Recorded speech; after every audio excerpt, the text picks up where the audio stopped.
Good evening, everybody.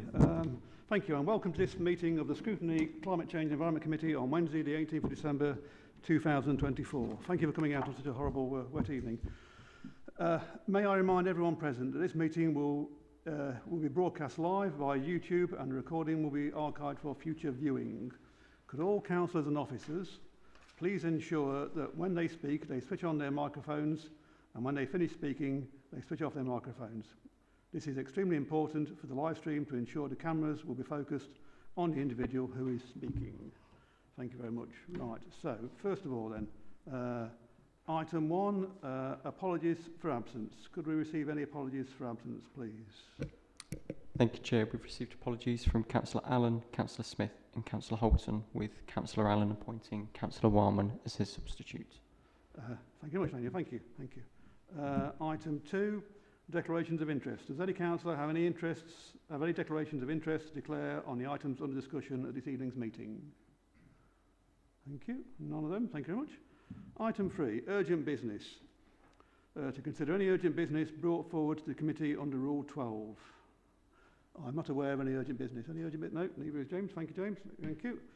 Item 4, questions from the public. To receive questions submitted by any citizen of the Borough in accordance with Part 3(i)(e) of the Constitution, questions must be received by 12 December. No questions have been received, have there? No. Okay, no questions received. Lovely. Item 5, questions. To receive questions submitted by any member of the committee for answer by the leader, cabinet member or officers of the council. Now then, I've submitted a series of questions as chairman in advance of the meeting. I will read out the questions and responses from the environment manager. Right, so forgive me, just find the questions. So, oops, item 2, where have we gone? Lost it again. Beg your pardon. No, I lost it. I do beg your pardon, I had it a moment ago. Oh, here we go. Right, so, forgive me, members, this goes on for a couple of pages, well, 2 pages in fact. Right, so the questions I sent in then was, from my own observations and informal inquiries have led me to conclude that the material collected in the street recycling bins, these you've seen these bins, haven't you? These are bins with a separate thing for recycling and for rubbish, as well as material picked up by street cleaners, is not in fact sent for recycling. I believe that because of contamination with other materials, the difficulties and safety problems faced by operatives having to sort through such contaminated waste, as well as the labour costs involved, that deposited and picked up material is no longer recycled. Can it be confirmed that my conclusions are correct? Now, these answers come from Mr. Risk, don't they, who is the Service Manager for Environment, is that correct? They come via Paul Farrer, who's the Environment Manager, yes. Thank you, I beg your pardon, thank you. Right, okay, so here we go. This is Paul Farrer's answer to the question number 1. Yes, so here we go. The dual bins apparently were introduced some time ago as part of a national drive to improve recycling on the go.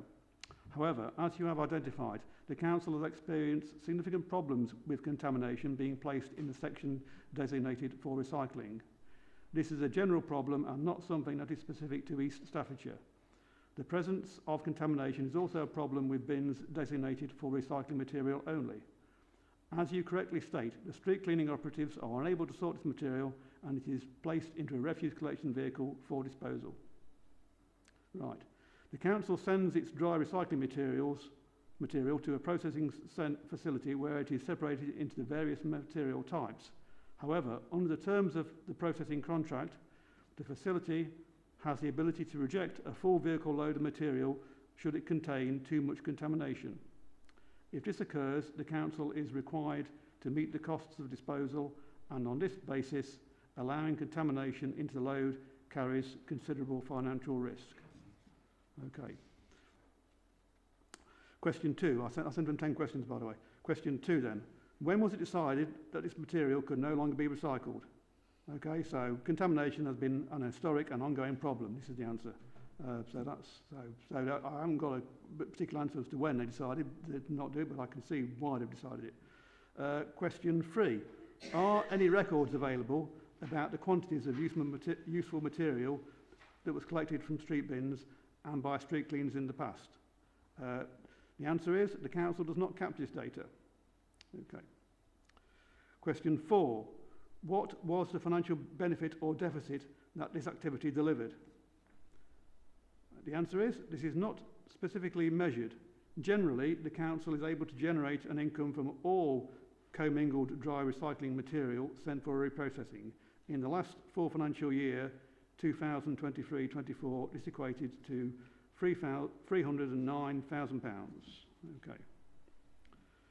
Are there any plans? Question 5. Are there any plans to alter the notices or otherwise inform local residents that material deposited in these bins is not recycled? Mr. Farrow's answer is, despite the problems that are caused by contamination, the council considers it more appropriate to continue to promote the benefits of recycling to all its residents through its website, social media and other communication campaigns. Okay. Question 6. Are there any plans to reinstate the street bin collection of recyclable material? The answer, this will be based on future levels of contamination. The government is proposing that additional materials, e.g. flexible plastics, will have to be recycled in future. This may result in reduced levels of contamination. Right, okay. Question 7. Are there any plans to encourage residents to use their domestic blue wheelie bins in preference to using the street bins? The answer, street litter bins are specifically targeted at on-the-go recycling. Residents already have the option to take their waste home and place it in the correct wheelie bin. Question 8. Are there any plans to separate single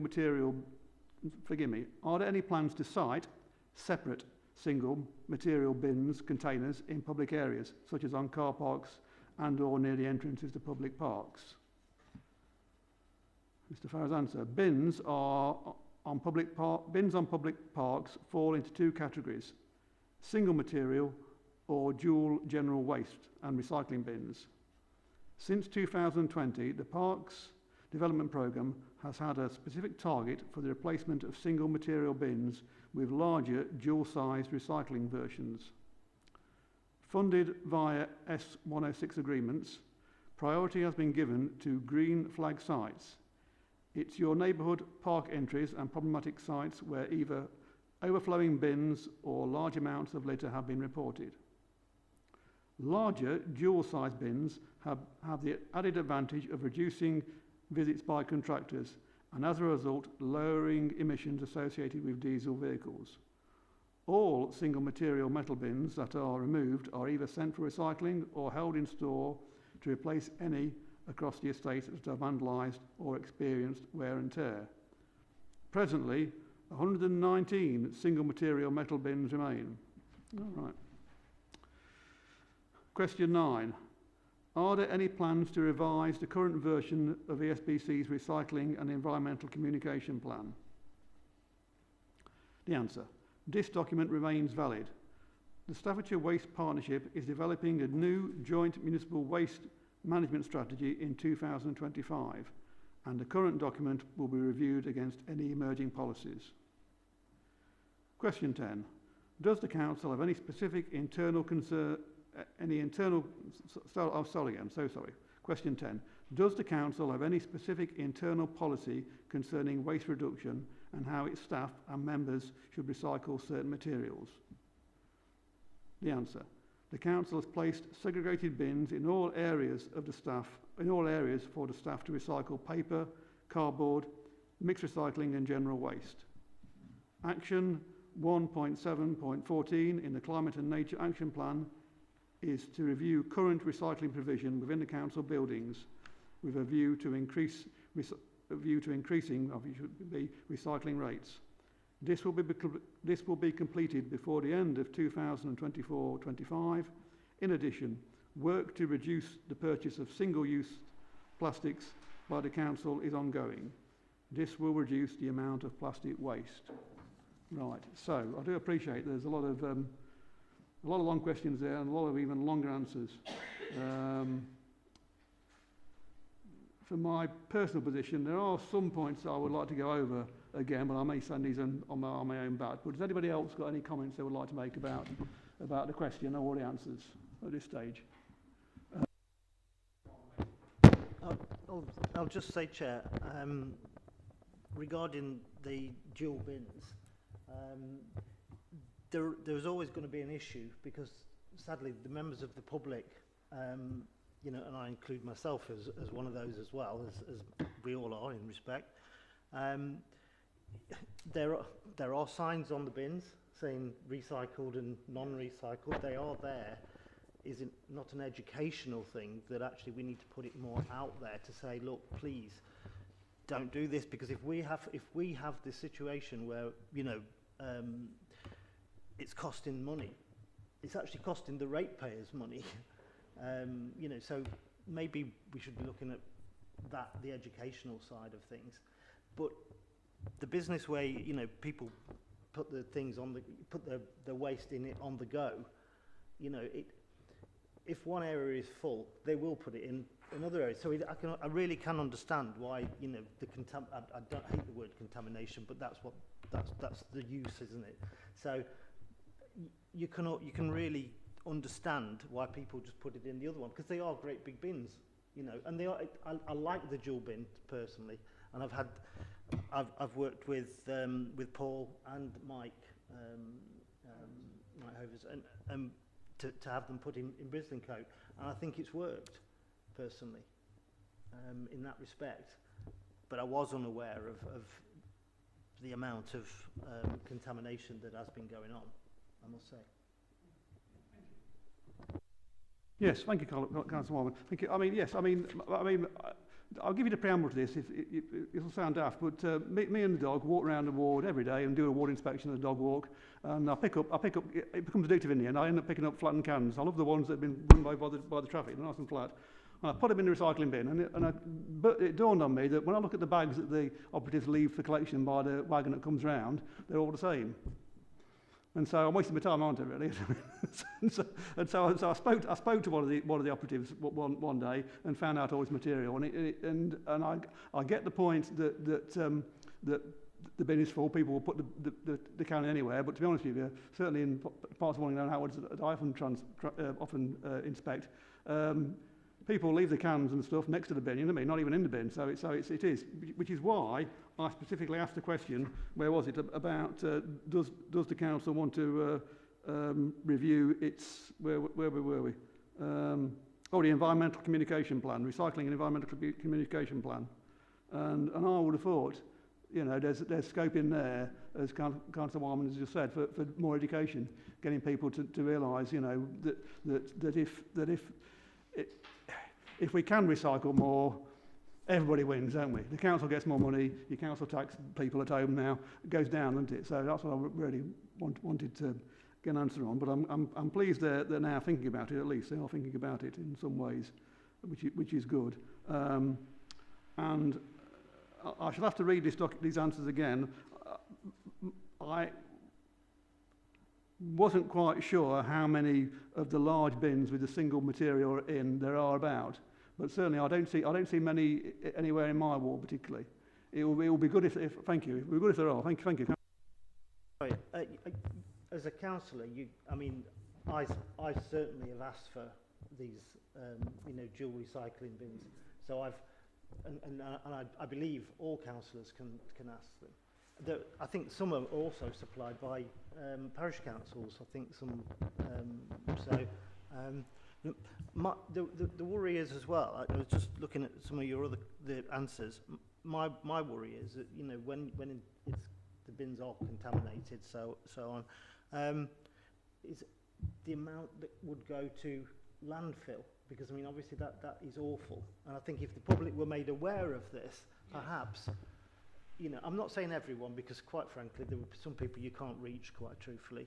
However, most of the public, I think, if they realised that it was going to landfill, or it was, I think, my gosh, they'd maybe change their attitude a little bit. Yeah. Sorry. Okay. I'm sorry, no, Councillor, thank you for your intervention, thank you. Yes, I'm aware that people, yes, my parish council have purchased the dual bins, but the point is, there's obviously no point doing it now, is there, because they're not collecting it from dual bins. My question about, question 8 is about plans to site single separate material bins is forgive me, I go to France, there's great big bins that just take glass, or great big bins that just take metal. And I was just wondering if that was a better, do you think they've understood my question then? I wonder if they have understood that question. I thought it was quite clear. I may have to write back to them again in that case, because obviously if they're only collecting one material, then surely the risk of contamination is less, and there's a chance in there you get a bigger load. And as they say, you know, if we have a bigger bin, then you're not having to fetch and carry and empty it quite so often, so you reduce the emissions that way. That's what I was looking at. But yeah, it is frustrating that people can't use the right bin into it. It really is. Yeah. Anyway, has anybody else got anything else they'd like to say? Yes. Councillor Gould, thank you. Hi. In terms of the communication and things in the media posts, I'm sure we have at some point sent out this amount has been recycled, this amount was contaminated and couldn't. I think more of that could go forward, especially as we come into the time when perhaps the green waste isn't collected as much, and it might be a good point then to point people in the right direction for where they're going to be putting bits and pieces. So a whole thing about our parks, your own residential waste, all of that could come in with a series of media posts or something that gets put out for people to have a look at. Thank you. Anybody else like to say anything at this point? Yes, Councillor Huckabee, thank you. Yeah, I live in Anglesey, and it's a filthy hole. And the equipment that the street cleaners have is impractical to pick up probably 25% of the rubbish that's dropped. I know if we go out into the countryside and what have you, places are a lot better. I think it's more to do with culture than it's to do with attacking the individual or trying to persuade the individual to use the right slot to put determine his or her refuse. There's certainly holes in the system. The litter bin outside the library hung on the railings has been missing for 2 or 3 years now. Now, I don't know whose responsibility it is, probably the county councils, I don't know.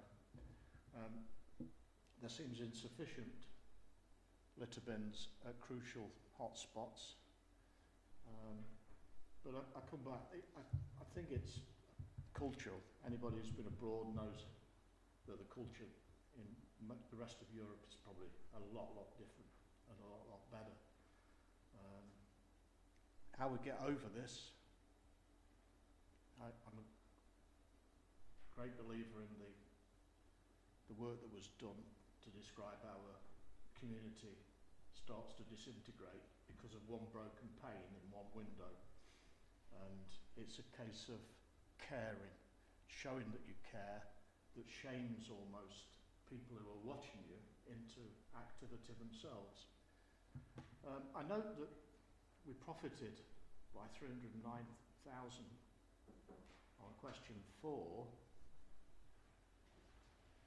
I note also that we're in the process of doing a scrutiny of the intended changes to the green bin waste. That will have an effect of halving our recycled amount. If we're serious, not just us, but if everybody's serious about climate change and the points we must reach, and when we must reach them, recycling is a serious part of that, because it extends not just to the rubbish in your pocket or the wrappers that you got from Bird's confectionery or whatever. It extends to an attitude of mind which takes it into all areas of concern, plastics and other sorts. Not just when you're in Burton, but when you're on holiday, when you're travelling and what have you. So you take it with you, but you build this thing in your head about cleanliness or stopping the waste, I guess. Living in Anglesey, I'm pretty dismayed by it all. I'm overwhelmed, really. I visited France a couple of months ago. The town, they've got this 3-wheeled mobile suction centre, I guess it's called, to describe it. they were going a lot. One guy was doing it, it was following him around and he was just sucking everything up, and afterwards it was just pristine. Now, we equip our street cleaners with calipers, right? You know, try picking a piece of paper up that's wet, or cardboard that's wet, that's stuck to the tarmac with that, and you eventually end up leaving it there. The mobile street cleaners, they're designed for straight runs at 10-15 mile an hour with no obstructions. Most roads have got cars parked in them, so if you go down Uxbridge Street, you'll find that there's probably more cars parked than there are parking spaces, so everything is left in the gutter. You just can't clean it. And on it goes. So I think it's an attitude of mind, it's an appreciation of how far we have to go to reach any. See, it couples in with another department, which is the siloing of authorities and interests and what have you. Tourism. Tourists go to places that are attractive. You come to Burton, you'll come once because you'll read the glosses saying this, that and the other is there and whatever. You have a look round, you see it, you never come again. There's other places to go to that they actually work on it. Chester being one of them. Ludlow being another, and stuff like that. They've got inbuilt tourist attractions and a culture there that appreciates the things that attract people. Cleanliness has to be the first one on the list. I don't know what the answer is, but unless the culture changes, and this is what I think we should be appealing to, setting examples, not setting examples because that's like teacher and schoolboy or schoolgirl, but adopting an attitude and trying to convey it. While Uxbridge Street is filthy, the people who go down there every day are just going to take the broken pane of glass and think nobody cares. So, you know, it's easier for me to just chuck it out the window after I've been to McDonald's, and there are usually 2 or 3 brown bags with McDonald's on that are stuffed with the empties. So, I don't know, I think we're flogging a dead horse in a sense. And it costs money, but I noticed there's 309,000 quid there that should be used to develop a more comprehensive, holistic attitude. But it'll take years to do it. Thank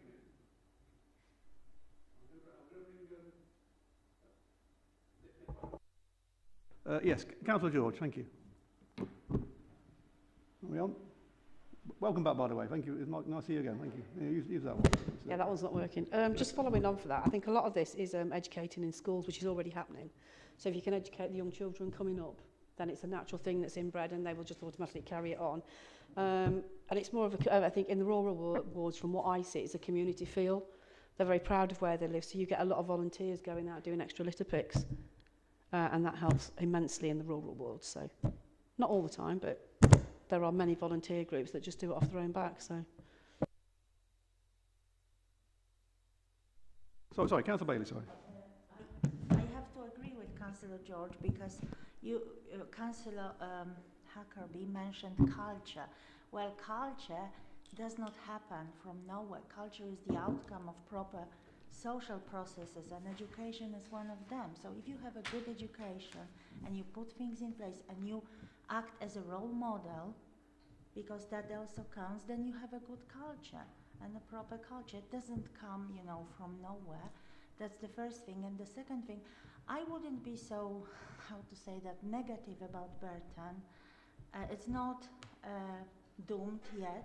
We are not doomed.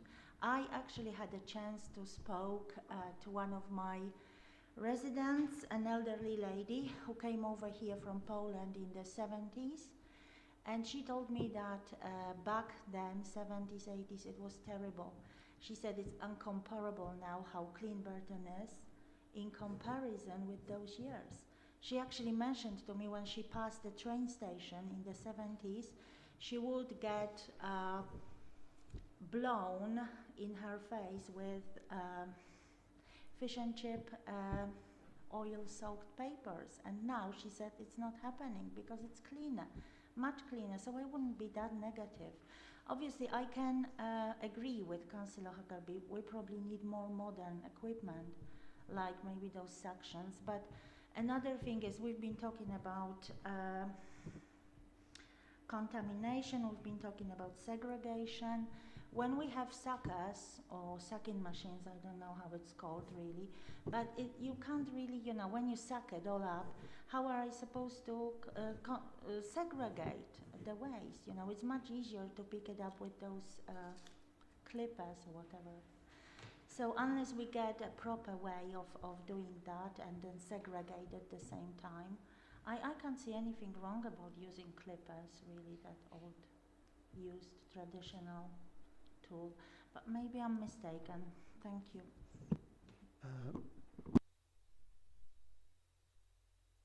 Sorry, Councillor Wyman, please. Thank you, Chair. Just following on from Mick's comments, I must agree. I wouldn't be so disrespecting our town. Genuinely, I think our town's a good town. Your area where you live maybe is, as you've pointed out, not so good. And I think, I can't remember what you said now, but it wasn't very complimentary, let's just say that.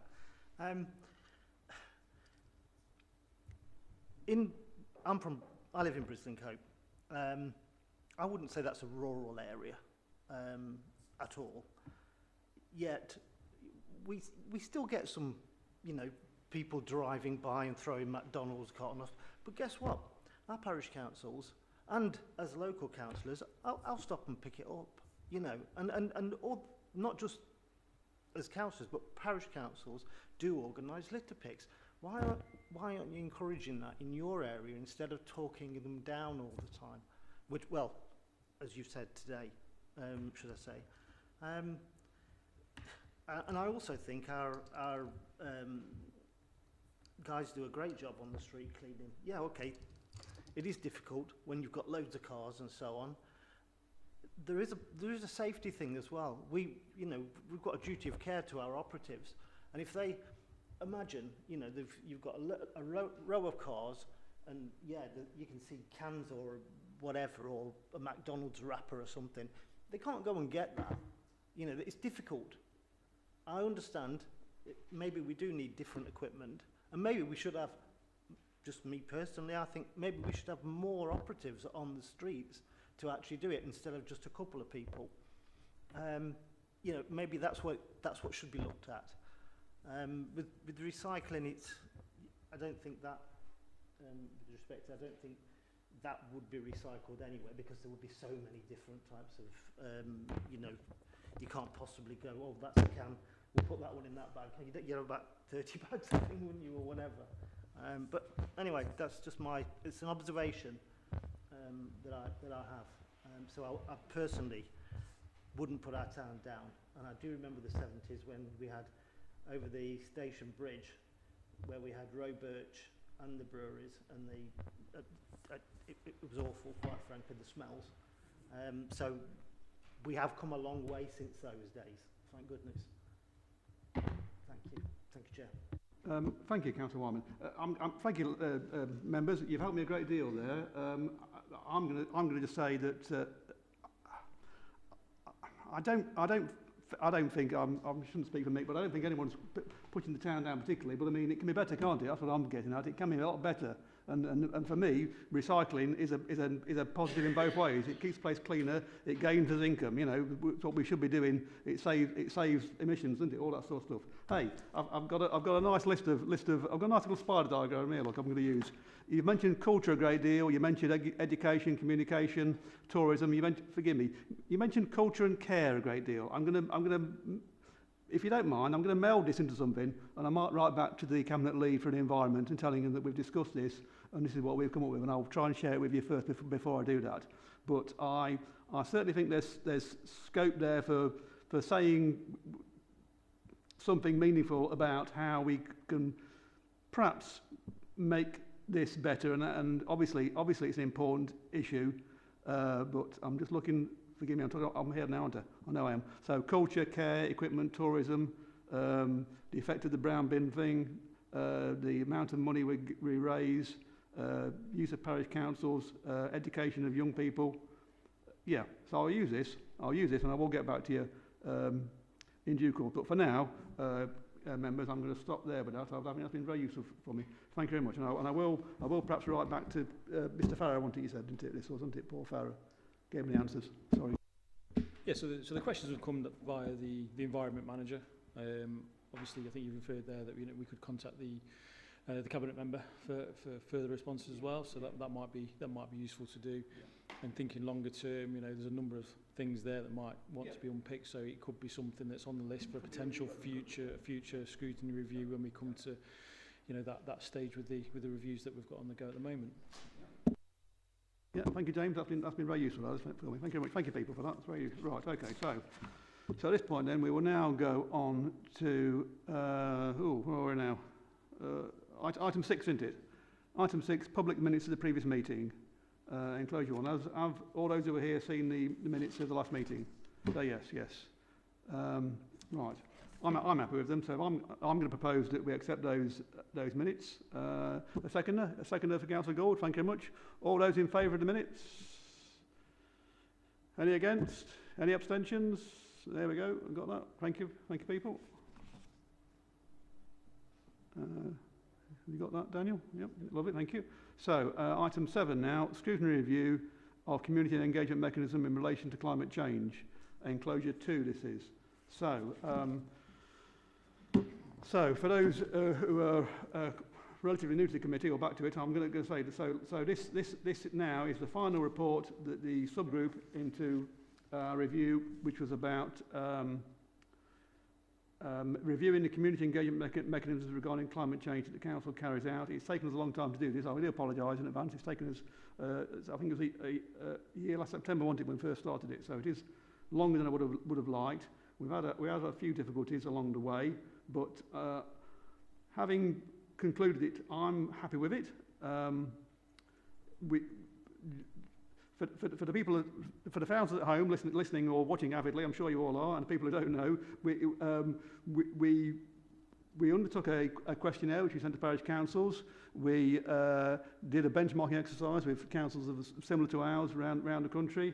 We collected data and spoke to the people from the climate adaptation officers. We analysed all this stuff, and we came up with, I think in total it's 11 recommendations, is it? Where have we got? Oh, we are on page 2 pages, yeah. Yes, 10 recommendations, sorry. And I think the council have got, the cabinet have got plenty to think about there. So first of all, we are, just so it's quite clear, we seem to be in favour of carrying on with the communication engagement plan and any subsequent revisions.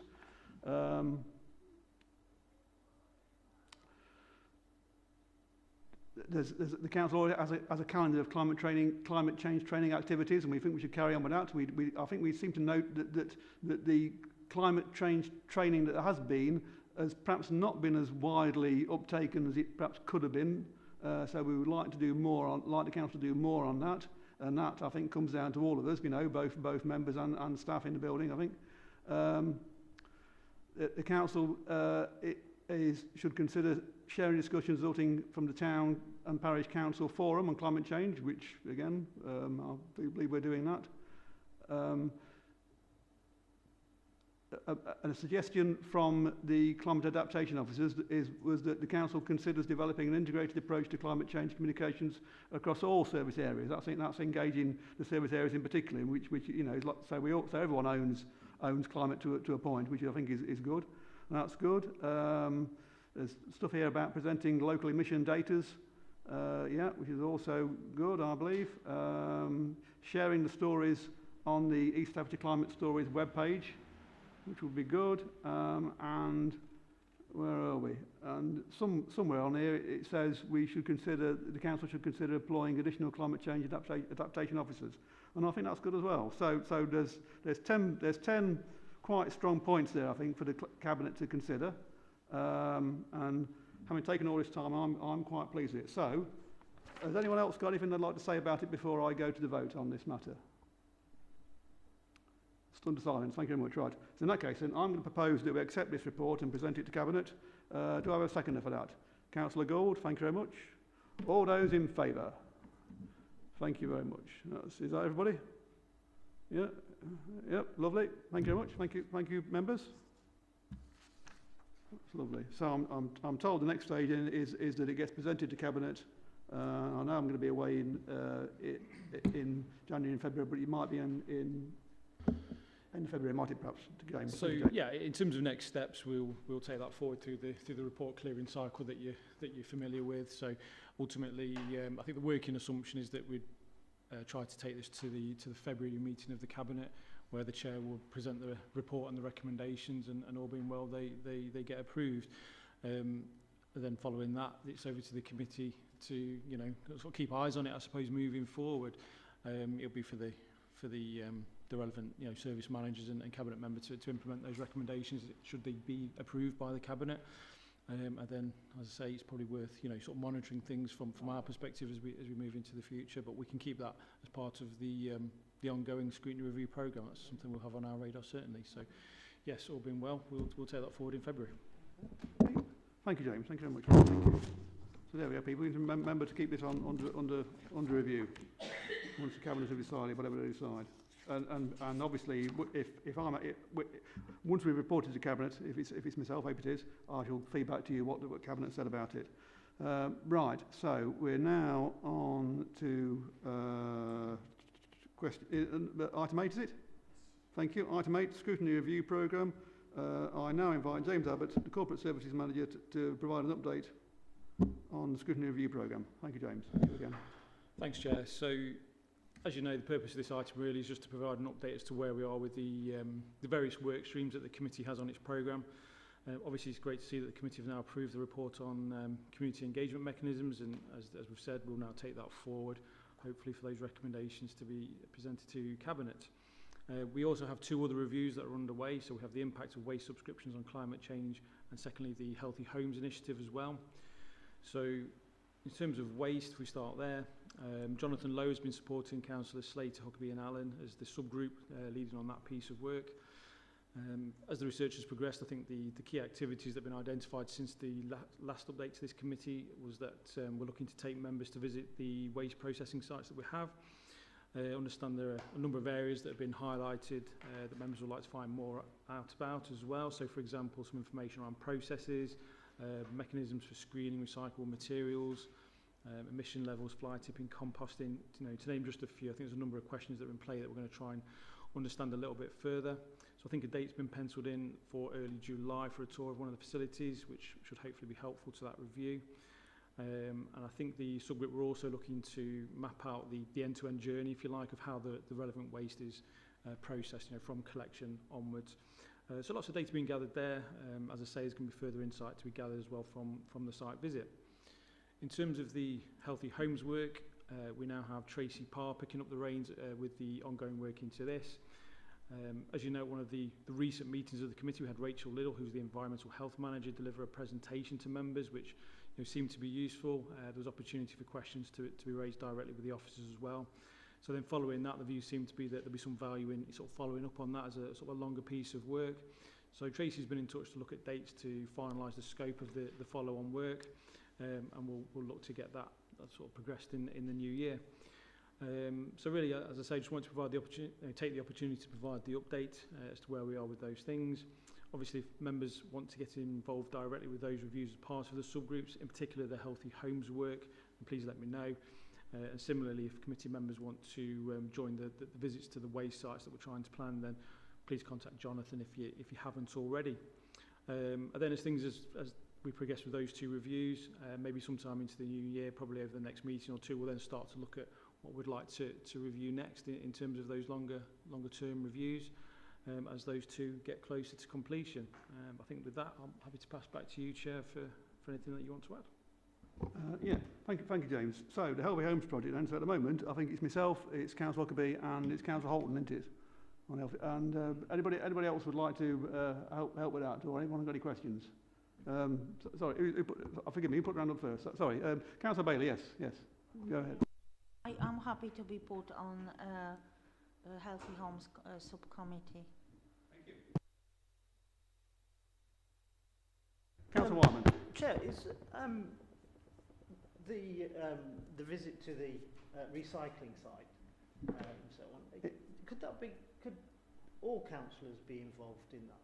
I mean, I'm just because maybe, you know, we all ought to know where our stuff goes, really, quite frankly, our rubbish goes and what have you. So, do you think you should put that out to other? I mean, I'd like to go. I know I'm not, you know, I'm standing in for Councillor Allen, but I would actually like to go as well, just as, so I could then tell my residents, look, this is what happens. If you understand what I mean, Chair? Yeah, just. Pardon, yes, Councillor, I quite understand, and yes, of course, I think it'd be a very good idea if everyone can go. I think at the moment we're at the stage of getting the subgroup members to have a definite date, but once we do that, and in the first one, the only one we have confirmed at the moment, I believe, is the incineration side, that Jonathan Lowe has organised us to go to. But certainly, if once we've got a confirmed date on that, I can't see anything wrong with inviting any member of the council to go and come along with us. I think it will be very useful to everybody, really. Yeah. So thank you for that suggestion. And yes, I agree with you. And otherwise, thank you, Councillor Bailey, for volunteering for the Healthy Homes project as well. Can I just yes, Councillor Bailey. As I understand it correctly, the visit to the incineration site has been scheduled for the 14th of January. Is that correct? Yeah, morning. I think provisionally it has, but Jonathan Lowe hasn't got back to me yet exactly. We're waiting for more members to go. At the moment, I think we only have one member who's confirmed he can go. So there's two then. That's good. So there's yourself and yeah. So once it's confirmed, unfortunately, I should be away on the dates. He's now got a date for it. But I mean, I have sent some questions in that can be asked, and Councillor Allen is also on the subgroup, so we need to give Councillor Allen a chance to go or not go. But I think as soon as we have a definite date, then yes, I see nothing wrong with everyone being invited to attend, should they wish to attend. Yeah, thanks, Chair. So I think on that, obviously, we'll need to speak to the facility as well to make sure that there's no restrictions on capacity and things as well. I'm not, there may or may not be. I just don't know at this stage. But we'll certainly liaise with Jonathan, see what we can do in that respect. But yes, at the moment it's a provisional date, pending confirmation. But we'll obviously confirm ASAP. Yeah, thank you, James. Yeah, I seem to remember he said there was a county councillor going as well, wasn't there? Said there'll be two of you there, and there'll be you yourself and a county councillor at the moment. But certainly there may well be restrictions on numbers. I can get that. But if anyone wants to know the questions I've suggested we ask, then let me know and I'll send them. I'll send them to you anyway if you want me to. I'll send them to you. Yes, Councillor Huckabee. Yeah, on the point of your questions and on the point of a visit to physically see what the situation is. I think we could do, I hate to cause work, but your question is the way it's answered, there's obviously a lot of knowledge there. What we need, what I would like to see is a technical report pointing from the point of collection through to the energy created at the end or whatever happens to it, so that we can follow it through in diagrammatic forms and descriptions and whatever, so that we're familiar with the system. I mean, these systems are the way we do things. And I think I've looked around the website and I've listened to reports and whatever, and I don't think there's anywhere where I can just drop onto it and say this is the recycling system that we have from East Staffordshire. Your questions obviously go some way to proving that absence, probably. You can see things. I mean, some of it's not quantified, like the question of, yes, there is contamination. If it's too much, you know, what's too much and how many times has there been too much this year? These sorts of things would be of interest to me. Yeah, thank you, Mick. Yeah, you're quite right. We should perhaps have a more technical, scientific answer to all this stuff. And I've just thought that really, as this is a service that the incineration incineration, obviously a service that we buy on behalf of the residents of East Staffordshire, then maybe there should be a more annual sort of report, perhaps, or I don't know, a biannual report saying of how efficient it is or what it does, so that everyone knows how well it's doing or not doing, as the case may be. So that I think would be something. But I think this is something the review can bring out, can't it? Really, and same with all our waste disposal. So if unfortunately all these things link together, don't they? So what goes to incineration, what goes to recycling should be and the pathway, the stream of how it works should be something that is reviewed constantly, shouldn't it? Really, by members, I think. Really, but thank you. So that's good. Anybody else would like to say anything about that? No. Yes, Councillor Kirby, go again. On a different subject, well, in a sense, but still coming under scrutiny and whatever. We had a good report from Mark at the last lag. I suppose the opposition had the same report, which quantified very accurately the pathway to decarbonising council managed properties on behalf of the residents of East Staffordshire. If we go back a little bit further, we had a report by Rachel, I think, or it might have been Sharon, on the basis that 150 homes, I stress the point homes rather than council buildings, had been targeted for raising their efficiency, heat retention efficiency above D, and that the state of the first 32 was so bad that it sucked in all of the available resources that we never got to doing the 150. I should have asked the question then, where do we get money from to finish the 150?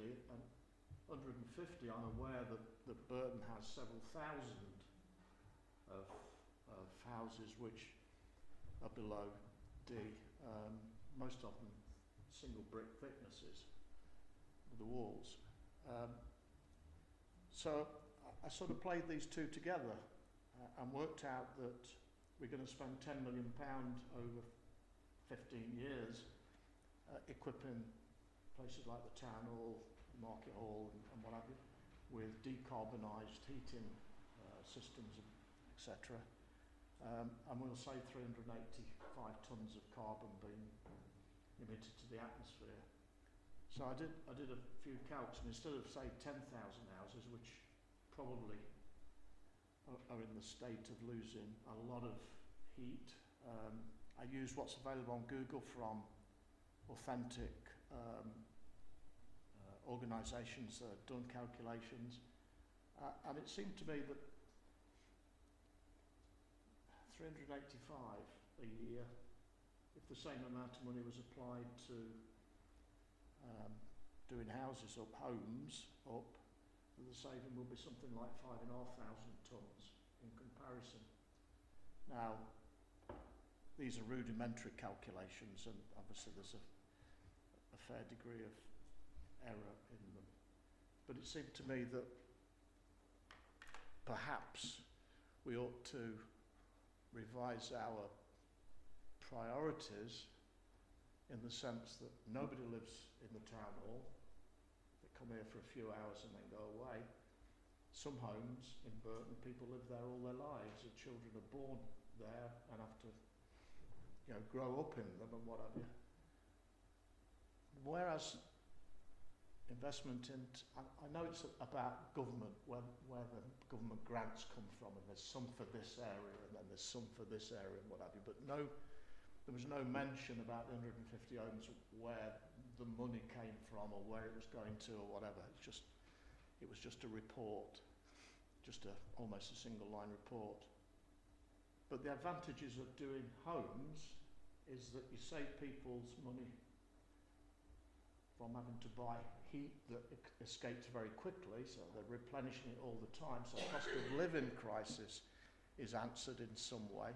The health crisis is answered in some way, because I'm trying to get figures which determine that deprived areas make more visits to the hospital than do non-deprived areas. I've not had the answer back from there, but I think it will be borne out. And of course, decarbonisation. The more energy you pump into a house, the more carbon escapes, and this is where the 11,500 tonnes comes from. So these are all details. I wonder whether, given the continuing acceleration of climate chaos or climate variability or whatever, and the disturbance it's going to bring to us, whether or not our priorities are refined enough or specific enough to capture what is the most important. One of the lines in that report was effectively, take the low-hanging fruit first, take the biggest gains first, get the best you can for the money now, because every little bit helps in keeping the world safe, I suppose, is the broad term. So that's some of the uneasiness I have at the moment, and I'm still trying to come to terms with it, in the sense of what contributions I make and what am I coming up against that I think is going the wrong way or not the best way. No, thank you, Councillor Huckabee. No, honestly, no. I think all the points you raised there are very good, and it's obviously something we could build into the review programme. At the top of my head, I think it was Rachel Liddell wanted to gave us that report, into about the Healthy Homes Project and the state of the housing.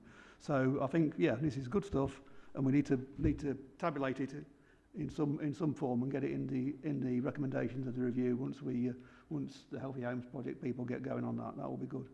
I think really, that's excellent.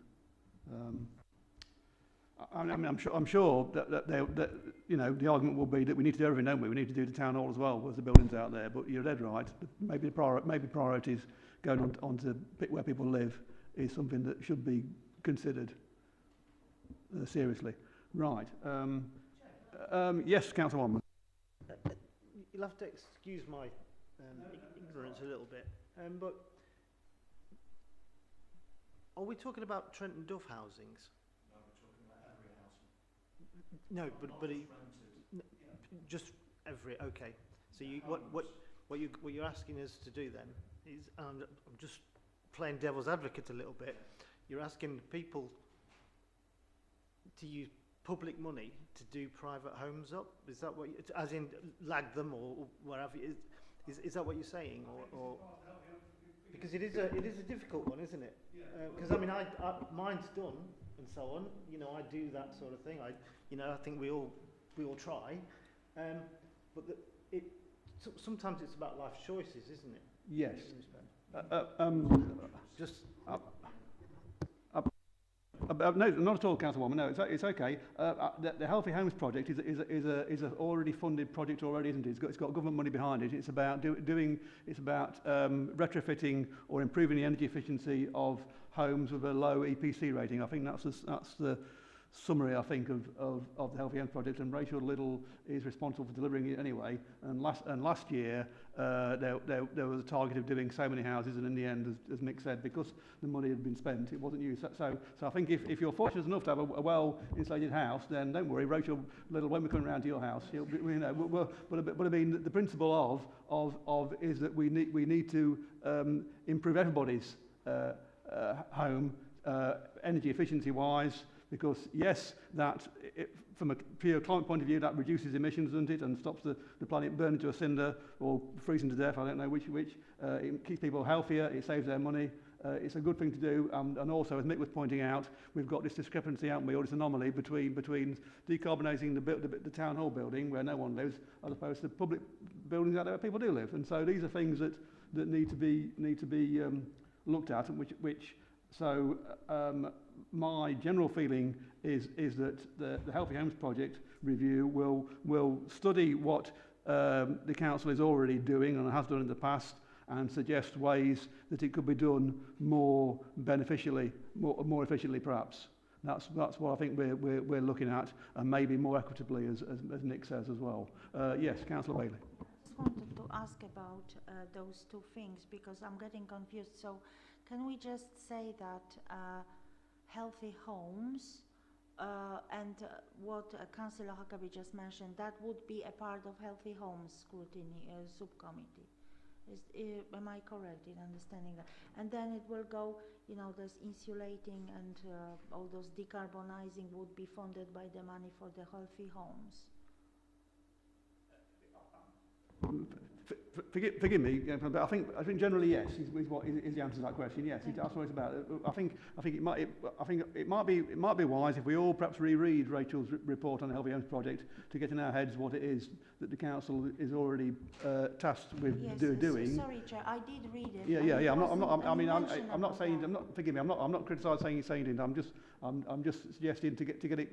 Obviously, when we get into a proper subgroup meeting, in our heads should be what is the council already doing now? What does its current state of play? What other information do we need in order to help them do it better or more efficiently or more economically or whatever? And I'm sure Councillor Huckabee here will come across with the equitable suggestion of of what else how can we maximise our overall approach to it? Yeah. Sorry, I just got one more question. I did read the report, and it was no mention about decarbonizing those houses. You know, maybe I read it the wrong way. I mean, forgive me then. I think if it's about making the house more efficient, if part of it is in a nutshell, if the healthy homes that we found houses with a low energy performance certificate rating, yeah, okay, and we give them help to insulate, then straight away we're stopping them using the energy in the first place, and that way we're decarbonising, aren't we? So I know, does that make sense? That's, of course, thank you very much. That's okay. Okay, we'll stop there. Anything else? Yes. Last one. Councillor Huckabee, carry on.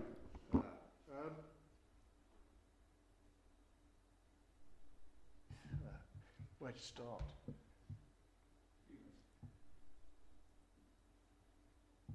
The report was very, very good, the one that came to council about the properties that we own, the town hall, the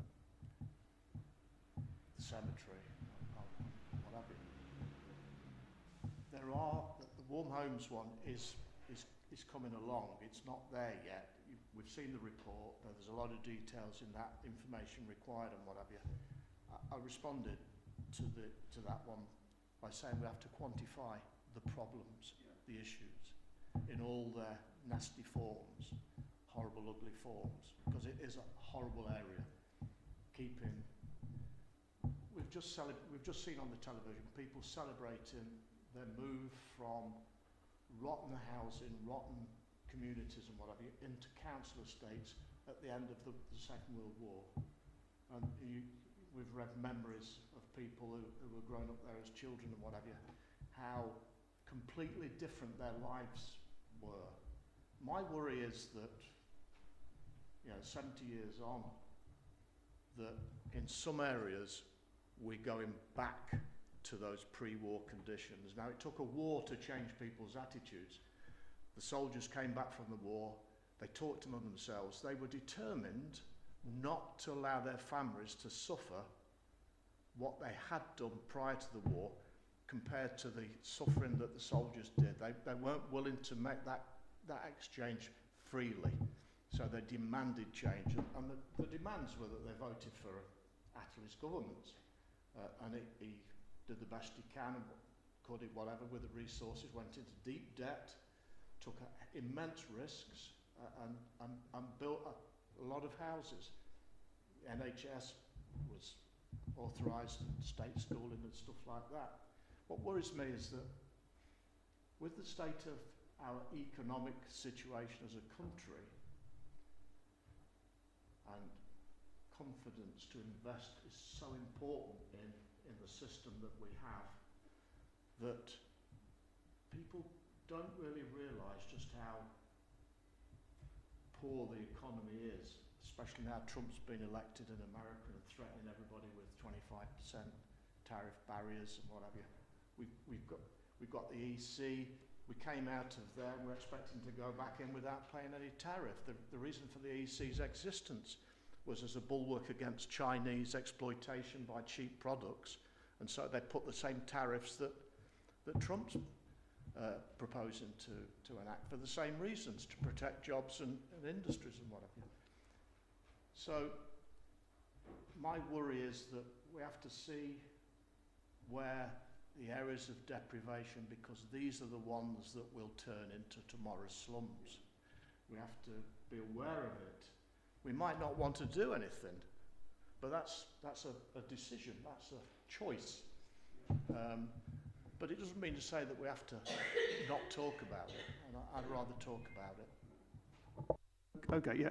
Thank you, Mick. I think, again, nothing, I can't disagree with anything you said, but we're, from our point of view, so we're all clear, we're going to focus on the Healthy Homes project that the council is trying to deliver and see how we can make it run more efficiently. You know, yes, I wish we could solve all the macroeconomic problems that are going, but fortunately, we're only tasked with looking after the council, aren't we? Really, so that's what we're going to try and do. So if we can focus on that I think will be a good start and will help the general discussion as well. Right. So again, thank you, members. What the contributions you made there have been very helpful to me. Again, thank you. So if you don't mind, I'm going to move on now to item 9. Is it public executive decision records? Enclosure free, and I think there's only 2 decisions, and they were to do with car parking. So one top of my head. Let's have a look. One is about car parking charges being lifted for the Christmas period. Yes, all very good. And the other one is Bond Street car park, which is no longer going to be a car park, and it's going to be something else. So, has anyone got any questions or any comments to make about those 2 decisions? George, yes, please go. Sorry, Councillor George. Yeah, just to say that the Christmas Saturday parking and the weekend parking for the Christmas period always works well. And it helps all the residents and it also helps the businesses. As for the removal of Bond Street car park, I'm well aware that that's not been doing well for a very long time. It's mainly used by the college, and especially with the new, is it Aldi opposite? And people are parking there. Is it Lidl, sorry? Then people are parking there and not using it, so yeah. Thank you, Councillor George. That information is useful. So we're not going to say anything particularly as a committee about it, are we? I mean, that's very useful, though. Thank you very much. Right. Has anybody else got anything else they'd like to say about the EDRs? No. Lovely. Okay, item 10 then, date of the next meeting. So the date of the next meeting will be the 13th of January 2025. Councillor Bailey, go ahead. I've already made an informal request for this date to be changed because I won't be available for this date. So can we have it on the 14th or earlier, on the 9th, the Thursday, the previous Thursday? If not, then obviously I will try to accommodate somehow, you know. But right. Well, thank you for the question. Can we have it on another date? The answer in short is I don't know. At the moment, I know definitely I'm not going to be available on the 13th. So I think whoever, if I can zoom in and see you on YouTube, I would I enjoy watching you, I'm sure. But I won't be participating in a meeting at all if it's on that date. So it'll be up to the vice chair, and there's normally a pre-agenda meeting, isn't there, or pre-discussion meeting as to when meetings take place at our club. At the moment, we are scheduled for the 13th. I'm aware, of course, that there are a lot of meetings. And it may be the case that there are going to be a lot of meetings in January anyway, and so obviously time and available space is limited and constrained. So I think for now we have to assume it's going to be on the 13th. If we're not able to come, then we send our apologies and we can't come. But I'm sure if the meeting for whatever reason does get changed or rearranged, then again the proper thing to do is to send in, you know, say you can come or say you can't come. But obviously, as soon as it would help if we could stick to assigned meeting dates and everyone knows in advance when it's going to be. Yes, Councillor Wyman. Chairs, from what I didn't remember doing this sort of job, I think you can change the date if you wish, within a certain reason, yes. Within a certain time frame, I think. Yes. So, you know. Thank you, Carl. This is the case, yes, but I say, if you didn't know, my boss at home, Mrs. Slater, is we're going to be away from the 8th of January. There we go, everyone knows now, don't they? We're going to be away for quite a period. I don't want to broadcast it to the world, please. It's not their business. We're going to be away for a period, so I won't be. I'm not likely to be chairing the meeting for a period. So therefore, I think it's only fair that I leave this to whoever will be chairing the meeting to decide this issue. At the moment, Councillor Huckabee is the vice chair, so it may be up to him as to do that. But as I say, as soon as there are definite dates, then you will be given options to say yes or no to it. So would it be possible to have this on the 9th of January? Bless you, Councillor Bailey.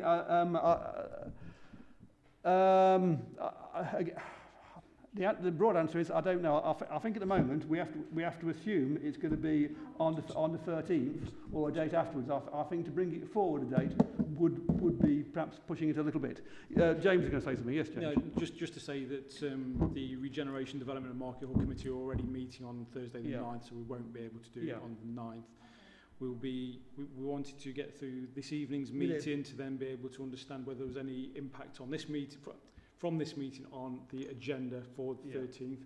So over the next day or two, we'll be collating the agenda for that next meeting. We will be liaising with, the vice chair to agree that agenda. And if we do need to consider changing the dates, then we can potentially do that. But we obviously need to be mindful of the wider programme of committee meetings that we have as well as the time we need to be able to properly call the meeting. So, if we are to call, it has to be 5 clear working days for the agenda to be published before the meeting can happen. So bringing it forward is going to be slightly problematic with the Christmas break, but we can obviously look at dates if we need to through the chair and vice chair.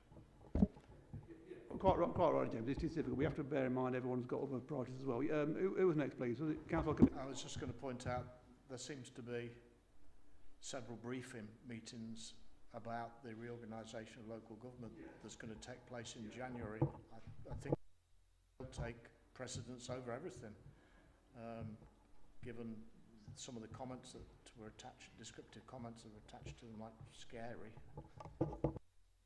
Thank you, Councillor Huckabee. I think, go on, last question, Councillor Bailey, go on. No, it's just, if it cannot be done forward, then all I can do is ask for this meeting to be held on the 14th or 15th January, with obviously the vice chair to chair it if Councillor Slater, the chair, cannot do it.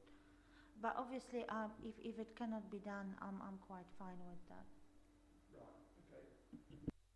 Thank you, Councillor Bailey. We'll have to get back to you on that. Okay, so at that point, we'll leave it as the 13th until we know differently. Right. So we're now then. Right then. We now have one item to consider in private. I beg your pardon, Councillor Gould. I'm so sorry. Go on. It was only just a quick one that because, as we know, we are so busy and there's so much coming up. If there isn't anything that's pressing for the January meeting, if there's only a couple of items that need to be discussed, perhaps it can be done via email, and then we leave it for another date, because within a month there might not be that much that you want to put on the agenda for next time. You might want to wait for your subcommittees to do something and then have a meeting later on in the spring, perhaps. Thank you, Councillor Gould. As always, very analytical and very wise. Thank you very much. We will keep all this in mind, won't we, James? Thank you. Yeah. So as I say, we'll have to obviously consider the wider programme of things, but yeah, we'll certainly consider dates, as I've already said. We'll look at that wider programme of existing commitments. Okay. Thank you, members. I'm grateful for your help with that. Right. So we're now again. So then. We have one item to consider in private, so I will now move that, in accordance with section 100, (a)(4) of the Local Government Act 1972, the press and public and people at home be excluded from the remainder of the meeting, as it is likely, in the view of the nature of the business to be transacted or the nature of the proceedings, that there will be disclosed exempt information as defined in paragraphs part I of Schedule 12A of the Act, indicated in brackets before each item number on the agenda. Do I have a seconder? Councillor Gould, thank you very much. We will now go to the vote. All those for. Well done, carried unanimously. Thank you. I will now wait for the recording to be switched off. Thank you.